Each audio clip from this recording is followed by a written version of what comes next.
এটা কেমন তরমুজ বিসি ছাড়া? তরমুজ কাইটটা আই নিজে অবাক।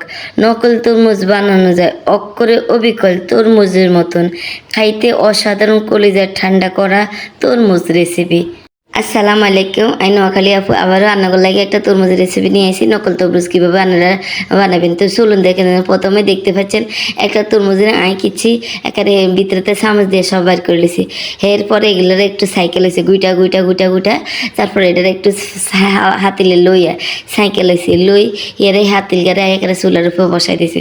চুলার উপর বসাই দিয়ে এবার একেবারে ক্যামেরাটারে সেট করিম, নাহলে তার করে আমি দেখাইতাম হইতাম না। এরপরে চুলাটারে জ্বালাই দিয়েছে। ওই যখন আস্তে আস্তে এটার ফুটফুটানি উঠবো, উঠলে এটাতে আস্তে আস্তে উতরাইব।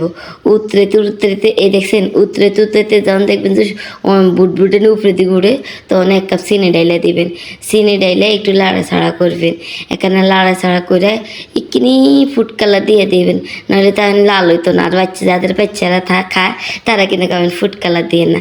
এরপর আগার আগার পাউডারে আরেক জায়গায় পানির মধ্যে কিনি গুলা লইবেন। গুলা লইলে আর এখানে দানা দানা লাগতো না, মানে গোটা গোটা বিচির মতন থাকে হইতো না।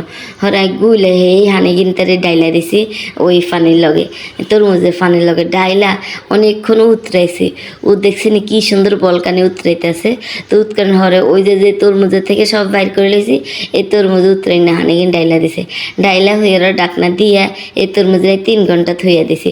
3 ঘন্টা হরে আর তরমুজ দেখছি নি একবারে অবিকল তরমুজের মতন, খাইতে অসাধারণ, এত মজা বলার বাইরে। এরপরে চলে গেছে ছাদের উপর আর হুল গাছের মধ্যে যাই কয়টা ছবি টবি তুলে লেছি। হর মাইয়া ঘুম থেকে উঠে মা তুই কি খাও? আমি কইলাম তরমুজ খাই। না এটা তো তরমুজ মিষ্টি। তাই কইলাম তুই খাবি নি? আই তো খাইম। তো হেয়ার মাইয়া তরমুজ খাই ও মা গো মা এত মজা হয়েছে, তুই কেমনে বানাইছো? খুব মজা হয়েছে। যেহেতু মাইয়া ঘুমেতে উঠছে তো মাইয়া ভালো করে রিভিউ দিতে পারে নাই। আর ভিডিও কেন কে লাগছে অবশ্যই জানাবেন। আসসালামু আলাইকুম।